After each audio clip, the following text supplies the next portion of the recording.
నేపాల్లో చెలరేగిన హింస తర్వాత ఆంధ్రప్రదేశ్కు సంబంధించినటువంటి అనేక మంది అక్కడ చిక్కుకోవడం, తీవ్రమైనటువంటి ఇబ్బందులు పడ్డారు. రాష్ట్ర ప్రభుత్వం చొరవ తీసుకుని వాళ్ళందరినీ కూడా ప్రస్తుతం విశాఖపట్నానికి తీసుకొచ్చినటువంటి అయితే మనతో అటు కాఠ్మండ్లో ఉన్నటువంటి రమాదేవి గారు ఇప్పుడే బయటకు వచ్చారు. ఆమె కోసం వాళ్ళ హస్బెండ్ కూడా పాపం ఈ 3 రోజులు కూడా చాలా తీవ్ర ఆవేదన పడి ఉంటారు. అసలు అక్కడ ఏం జరుగుంటుంది మీరు చూశారు కదా ప్రత్యక్షంగా అంటే మేము కొంచెం దూరంగా ఉన్నామండి. మేము కూడా అంటే అందరూ అది ఇది చేతి మా ఉన్న ఏరియాలోని పిల్లలందరూ యంగస్టర్స్ అందరూ బైక్లు వేసుకొని వెళ్ళిపోయి టైర్స్ కాల్చేసి అవి చాలా హంగామా చేశారు. మేము 19 మంది దర్శనానికి వెళ్ళాం. అది బాగానే అయిపోయింది. తర్వాత ఏదో శక్తిపేట ఉంటే ట్యాక్సీ బుక్ చేసుకొని వెళ్ళాము. కానీ రిటర్న్ రావడంకి అప్పటికి ఎక్కువైపోయింది. అక్కడ రోడ్లన్నీ ఎట్లా ఉన్నాయి, ఎక్కడ చూసినా మనం టీవీలో చూస్తుంటే ఎక్కడికక్కడ తగలబెట్టేస్తున్నటువంటి పొజిషన్గా చూస్తే భయం అనిపించుంటుంది. కొంచెం భయపడ్డాం. మా ట్యాక్సీ డ్రైవర్లు మమ్మల్ని ఎలాగో చిన్న చిన్న సందుల్లో తీసుకెళ్ళి మా హోటల్కి ఎలా ఒకలాగా. ఎన్ని రోజులు ఉన్నారు అసలు? హోటల్లో 3 days ఉండిపోయామండి. 3 nights ఉండిపోయాం. 3 రోజులు ఫుడ్ కానీ ఇతర అయిపోయింది, చాలా ఇబ్బంది అయిపోయింది. మార్నింగ్ కూడా ఎర్లీ మార్నింగ్ వాటర్ బాటిల్స్ వాళ్ళు వచ్చేవారు కెటస్తోని. మేము గేట్ లోపల నుంచే కొనుక్కొని లోపల పెట్టేసేవాళ్ళం. అసలు వీళ్ళు ఏమన్నా మీ హోటల్ మీదకి వస్తారు ఇట్లాంటి భయం అసలు ఏమైనా ఏర్పడిందా? హోటల్స్కి రాలేదు కానీ సెంటర్లో ఉన్న హోటల్స్ మీద బాగా రాళ్ళు విసిరేసి చాలా ఇబ్బంది పెట్టేశారండి. సో మీరు గవర్నమెంట్కి ఇన్ఫర్మేషన్ ఇచ్చారు, అసలు ఎలా ఇచ్చారు, ఈ కమ్యూనికేషన్ ఎట్లా జరిగింది? అంటే మా బ్యాచ్లోని ఒక ఫ్యామిలీ వాళ్ళ అబ్బాయి మన సీఎం గారు లోకేష్ గారి దగ్గర పిఏగా ఏదో సంథింగ్ కొంచెం దగ్గరగానే ఉన్నారనమాట. ఆయన మెసేజ్ చేయగానే వెంటనే లోకేష్ గారు రియాక్ట్ అయిపోయారు. ప్లస్ చాలామంది మెసేజ్లు కూడా ఈమెయిల్స్ అది ఇవ్వడం అది చేసాము. సో గవర్నమెంట్ చాలా తొందరగానే రెస్పాండ్ అయింది. తొందరగా వస్తారనుకున్నారా? అనుకోలేదు. వీడియో కాల్ చేశారండి లోకేష్ గారు, మాతో మాట్లాడారు. మేము అందరు కనిపించాము. ఏటమ్మా ఇక్కడ ఏంటి ఇబ్బంది అవుతుంది, ఏమన్నా మీకు మెడికల్ అసిస్టెన్స్ కావాలా, ఏమైనా ప్యానిక్ అయితే అవ్వకండి, మీరు మిమ్మల్ని సేఫ్గా మేము ఇండియా తీసుకెళ్తాము, ఎక్కడున్నారో అక్కడే జాగ్రత్తగా ఉండండి అని చెప్పారు. సో ఎంత మనోవేదన రమాదేవి గారు పడ్డారు అసలు తిరిగి వస్తామా లేదని. అంటే ఈ విషయం తెలిసిన తర్వాత 3 రోజులు ఇంటి దగ్గర ఉన్నారు, ఎట్లాంటి బాధ అనిపించింది? మాకు చాలా టెన్షన్ అండి. అంటే ముఖ్యంగా లేడీస్ వెళ్ళారు కదా, వీళ్ళందరూ ఒక మహిళా మండలిలాగా ఫామ్ అయ్యి ఎంజాయ్ చేద్దామని వెళ్ళారు. ఇలాంటి వాళ్ళు అక్కడికి వెళ్ళి స్టక్ అయిపోయి నానా బాధపడుతుంటే వీళ్ళకి ట్రైన్ టికెట్స్ కూడా క్యాన్సిల్ అయిపోయాయి.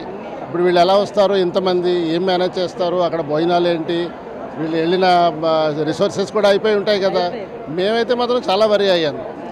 నేపాల్లో అనేకమైనటువంటి అల్లర్లు జరుగుతున్నాయి. ఇబ్బందులు పడినటువంటి వాళ్ళలో తోటికోడళ్ళు శివకుమారి, స్వర్ణకుమారి ఇద్దరు కూడా తోటికోడళ్ళు. వీళ్ళంతా కలిసి నేపాల్ వెళ్ళారు. అక్కడ వివిధ టెంపుల్స్లో యాత్రికులుగా వెళ్ళినటువంటిది అయితే ఉంది.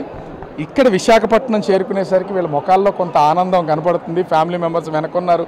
వాళ్ళని చూడగానే కొంత ఒక్కసారిగా ప్రాణం లేచొచ్చినట్టుంది. కానీ గడిచినటువంటి 3 రోజులు షెల్టర్ ఉన్నా కూడా బహుశా వీళ్ళకి ఒక భయం అనేది తిరిగి వస్తామో రామో అనే భయం ఉండుండొచ్చు. ఒకసారి శివకుమార్ గారు కదా, ఎట్లా ఉందండి అసలు 3 రోజులు అక్కడ మీరు ఉన్నారు కదా, ఆ 3 రోజులు ఉన్నటువంటి టైంలో తిరిగి వస్తాం అనుకున్నారా? ఎవరు స్పందించకపోతే, లోకేష్ గారు లేకపోతే మా పరిస్థితి ఏమవుతుందో ఊహించుకోలేము. లోకేష్ గారు చాలా తొందరగా స్పందించారు. అక్కడ ఉన్నటువంటి మీరు చూసారా అసలు ఏమైనా అల్లర్లు జరగడం కానీ? ఇక్కడ మేముండి చూస్తుంటేనే చాలా భయం అనిపించింది. పగలగొట్టుకోవడం, రోడ్ల మీద మంటలు పెట్టడం, బయటికి ఎవరిని రానికపోవటం, అది అంటే అసలు మీకు ఆ ఫుడ్ కానీ ఇతర అసలు ఏమైనా దొరికే ఛాన్స్ ఉందా అసలు ఆ టైంలో? ఎక్కువగా పళ్ళు అవే యాపిల్స్ అవన్నీ కొనుక్కున్నాము నేపాల్లో. అవి కొద్దిగా తిని వాళ్ళు ఏదో చేసేటప్పుడు పొజిషన్ ఏంటి అసలు? మీరంతా ప్రయాణం చేస్తున్నారు కదా, మీరు బయటికి వెళ్ళి బహుశా వచ్చేటప్పుడు రావడానికి ఇబ్బంది ఏర్పడి ఉండొచ్చు కదా మీకు? ఏం లేదండి, మామూలుగా షాపింగ్ అవైతే బాగానే చేసుకున్నాం. అన్ని జరుగుతున్నటువంటి టైంలో అసలు ఏమనిపించింది? మనము వేరే దేశంలో ఉన్నాం, బస్సులో వెళ్తామో లేదో తెలియదు, ఫ్లైట్స్ వస్తాయో. షెల్టర్ వేసి లోపల ఉంచారు మమ్మల్ని హోటల్ ఆయనకి. చాలా ధన్యవాదాలు ఆయనకి, లోకేష్ గారికి. చాలా సంతోషం. అంటే మీరు ఎలా కమ్యూనికేట్ అయ్యారు అసలు లోకేష్ గారికి కానీ లేదా ప్రభుత్వానికి కానీ? ఇక్కడ ఫ్యామిలీ మెంబర్స్ ఎవరికైనా చెప్పారు? ఐడియా వచ్చిందండి, లోకేష్ గారికి మనం ఫోన్ చేస్తే తొందరగా రెస్పాండ్ అవుతారు, చేద్దామని ఒకరికొకరు లేడీస్ అనుకొని మేము మాట్లాడాము. ఆయన వెంటనే మా అందరితో బాగా మాట్లాడారు. ఎంతమంది ఉన్నారు మీ గ్రూప్కి సంబంధించి? 80 మంది అండి, మొత్తం 80 మంది ఉన్నాం. 80 మంది ఒకే హోటల్లో ఉన్నారా? ఒక 2 హోటల్లో అలా సర్దారు, 2 హోటల్లో సర్దారు. సో అసలు మీరు అనుకున్నారా ఇంత తొందరగా మనం తీసుకొచ్చేస్తుంది గవర్నమెంట్, అది ఎట్లాంటి ప్రాబ్లం లేకుండా అనుకున్నారా? అనుకోలేదు, మరి ఆయన బాగా తొందరగా చేయబట్టి వచ్చాము. అనుకోలేదు మేము. 3 రోజుల నుంచి అసలు మీ మొహాల్లో మీ కళ్ళల్లో ఈ ఆనందం ఉందా? ఈ 3 రోజులు అక్కడ ఉన్నారు కదా. లేదు లేదు, ఏదో పైకి నవ్వుతున్నాం కానీ మనసులో బాధ ఉంటుంది కదా. నేపాల్లో జరిగిన అల్లర్లో హోటల్ 8 అంతస్తుల హోటల్ పూర్తిగా దగ్ధమైపోయింది. సర్వస్వాన్ని కోల్పోయినటువంటి ఫ్యామిలీ ప్రస్తుతం కట్టుబట్టలతోనే వాళ్ళు విశాఖ ఎయిర్పోర్ట్కి చేరుకున్నారు. రాష్ట్ర ప్రభుత్వం కల్పించినటువంటి ఫ్లైట్లో వచ్చారు. సార్ అసలు అంటే మీరున్నటువంటి హోటల్ 8 ఫ్లోర్లు, అంటే హోటల్కి సంబంధించి అసలు ఏమన్నా ఉందా? ఏమి లేదు, ఓన్లీ గోడలు 4 గోడలు తప్ప ఇంకేమీ లేదు. సమస్తం అందులో ఉన్న వాళ్ళందరినీ కొట్టేసి తీసుకెళ్ళి బయట కొట్టేశారు. ఈవెన్ మా డ్రైవర్ను కూడా కొట్టేసి, మా లగేజ్ ఉంది బాబు మేము టూరిస్టులు అని చెప్పినా సరే ఆయన కొట్టేసి ఆ లగేజీ తగలెట్టేశారు. కావాలనే తగలెట్టేశారు. అందులో మా బిలాంగింగ్స్ అన్నీ ఉన్నాయి, క్యాషు, డాక్యుమెంట్స్, పాస్పోర్ట్స్, గోల్డ్ అందరం అంటే లిమిటెడ్గా పట్టుకెళ్ళి ఆ లిమిటెడ్లో కొంత దాచుకున్నాం. ఎందుకైనా మంచిది రూట్ ఎలా ఉంటుందని చెప్పి మొత్తం సర్వనాశనం అయిపోయింది. మేము వచ్చేసరికి ఇంకా బర్నింగ్ అవుతుంది. మీరు బయట ఉన్నారా అప్పటికి? వేరే చోటకి వెళ్ళి వస్తున్నారా? మేము ముక్తినాథ్ నుంచి రిటర్న్ వస్తున్నప్పుడు ఆన్ ది వేలో ఆఫ్ జర్నీ చేసేసరికి మాకు న్యూస్ వచ్చింది అన్నమాట. న్యూస్ వస్తే మేము నమ్మలేకపోతే పోఖ్రా ఎంట్రన్స్లోకి వచ్చేసరికి మొత్తం బంద్.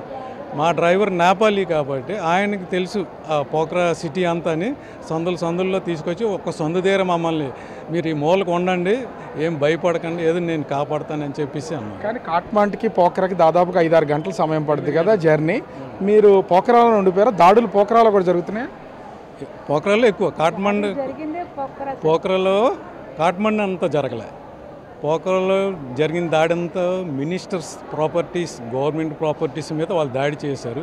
ఏదైతే మేమైతే ఉన్న హోటల్ నుంచి ఒక పెద్ద మినిస్టర్ అంట, ఆయన మీద కోపంతో కోరిండి ఆ ఒక్క హోటల్నే ఇచ్చేశారు. మా బ్యాడ్ లక్ ఏంటంటే అదే హోటల్లో మేము ఉన్నాం. సో అక్కడి నుంచి పోఖ్రా నుంచి కాట్మాండ్కి ఎలా వచ్చారు? అక్కడి నుంచి ఫ్లైట్లో తీసుకొచ్చారు?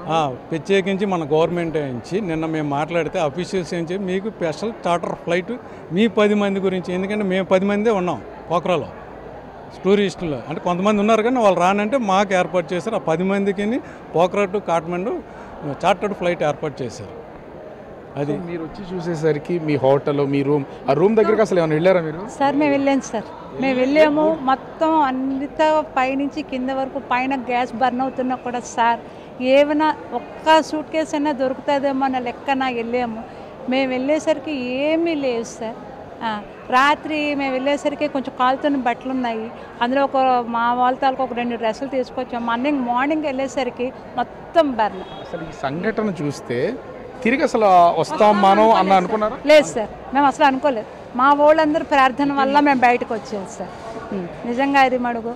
నెక్స్ట్ లోకేష్ గారు చూద్దామని చెప్పి హోటల్ దగ్గరికి వెళ్ళేసరికి మిలిటరీ మొత్తం వ్యాన్స్ వచ్చి వాళ్ళు అనౌన్స్ చేశారు, మీరు ఉండడానికి వీల్లేదు, వెళ్ళిపోండి, గుంపులుగా ఉండడానికి వీల్లేదు, ఇలాగ అవుతుంది. కాబట్టి మొత్తం సిటీ అంతా పోఖ్రా అంతా మిలిటరీ, అండర్ మిలిటరీ. ప్రతి సందులను అడుగున కూడా మిలిటరీని దించారు, ఏమి జరగకుండా చూశారు. సో మీ పాస్పోర్ట్ లేదు, ఏమీ లేదు, సో సేఫ్గా ఇక్కడికైతే వచ్చారు. సో గవర్నమెంట్ ఎంతవరకు సహకరించింది? 100%కి 200% ఇచ్చేసింది. మీది రేట్ ప్రూఫ్స్ ఉన్నాయంటే మేము చెప్పాము, ఆ ప్రూఫ్స్తోనే మనకి ఏర్పాటు చేశారు. వాళ్ళు డీటెయిల్స్ అడిగారు, ఆన్లైన్ ఒక ఇది ఇచ్చారు, వెబ్సైట్ ఇచ్చారు, అందులో లోడ్ చేయమన్నారు, అన్నీ చేసాం. అదే విధంగా మనకి ఇక్కడ కూడా ఇచ్చేసారు. నేపాల్ అల్లర్ల నుంచి బయటపడి ప్రస్తుతం విశాఖపట్నం చేరుకున్నటువంటి వీళ్ళందరూ కూడా ఫ్యామిలీ మెంబర్స్. వీళ్ళందరినీ ఒకసారి చూడొచ్చు. కానీ చాలా హ్యాపీగా దైవ దర్శనానికి అటు ముక్తినాథ్, అదే కాట్మాండ్లో ఉన్నటువంటి పశుపతినాథ్ ఇవన్నీ చూడడానికి వెళ్ళొచ్చినటువంటి వాళ్ళు దైవ దర్శనం ఏమో కానీ తిరిగి వస్తామో రామో అనుకున్న అల్లర్లలో నుంచి ఇవాళ చాలా హ్యాపీగా అయితే బయటపడ్డట్టు. అంటే మీరు ఎక్కడెక్కడ తిరిగి వచ్చారు? మీరు అసలు మేము అన్నీ ముక్తినాథ్ తిరిగామండి, నేపాల్ అన్నీ తిరిగాము. కర్ఫ్యూ పెట్టేపాటికి మాకు చాలా ఇబ్బంది అయిపోయింది, అందువల్ల మేము చాలా ఇబ్బంది పడిపోయాం. సో అసలు ఎలా తెలియజేశారమ్మా? మేము లోకేష్ గారికి ముందు తెలియజేసాం, ఇలా సిచ్యువేషన్లో ఉన్నా ఇలాగున్నాను. చిలపల్లి సీన్ ద్వారా చేస్తే చిలపల్లి సీన్ గారు లోకేష్ గారికి చెప్పారు. సో అసలు వచ్చేటప్పుడు అక్కడ చూశారు కదా చాలా వరకు ఎట్లాంటి ఇబ్బందులు ఫేస్ చేశారు? ఆ దేశం దొంగల దేశం అండి, అంతే, నోటి ఆలోచన లేదు అంతే. అది భయభ్రాంతులు. ఎట్లాంటి ఇబ్బందులు ఏమన్నా అంటే ఎట్లా హోటల్లో ఉన్నారు, అక్కడ ఏమన్నా హోటల్ కూడా మీది సేఫ్గా ఉందా లేకపోతే అవి కూడా నిప్పెట్టేసారు? సేఫ్గా ఉందండి, మా హోటల్ వరకు సేఫ్గా ఉంది. మేము బయలుదేరాము నైటు, బస్సు ఇంకా ఆపేసి రాళ్ళేసేసారు. ఇంకా ఆ భయంతో లోకేష్ గారికి మేము మాట్లాడుకొని, శ్రీనివాసరావు గారు ఉన్నారు, ఆయనతో మాట్లాడుకొని లోకేష్ గారితో మాట్లాడి మేము సేఫ్ అయ్యాం. మీరు లోకేష్ గారికి ఇన్ఫార్మ్ చేసిన తర్వాత ఇక్కడికి రావడానికి ఎన్ని రోజులు సమయం పట్టింది మొత్తం? మాకు నిన్న ఉదయం చెప్పామండి, ఇవాళ 4 గంటలకల్లా ఫ్లైట్ ఐరన్ చేసాం. మొత్తం అందరూ వచ్చేసినట్టు మీతో ఉన్న వాళ్ళందరూ ఎవరైనా మిస్ అయ్యారా? మేము 60 మంది వెళ్ళామండి, 60 మంది సేఫ్గా వచ్చేసాం. అందరూ హ్యాపీ. ఆయనకి థ్యాంక్స్ చెప్పుకుంటామండి లోకేష్ గారికి. సో ప్రత్యేకమైనటువంటి ఆనందం ప్రతి ఒక్కరిలో కూడా ఉంది. చాలా సేఫ్ జర్నీ చేసాం. కొంతమంది దగ్గర డాక్యుమెంట్స్ లేవు, కొంతమంది దగ్గర ఉన్నా వాళ్ళందరూ అన్నింటినీ కోల్పోయి దర్శనానికి వెళ్ళి చివరికి ఇండియాకి తిరిగి వస్తామో రామో అల్లరి మోకల్లో ఎవరైనా దొరికిపోతామనే భయంతో కొంతవరకు ఉన్నారు. అయితే రాష్ట్ర ప్రభుత్వం నారా లోకేష్ గారు వీళ్ళని సేఫ్గా తీసుకొచ్చినందుకు థ్యాంక్స్ చెప్తున్నటువంటిది అయితే కనిపిస్తోంది. కెమెరామెన్ రాముతో రాజు, బిగ్ టీవీ, విశాఖపట్నం.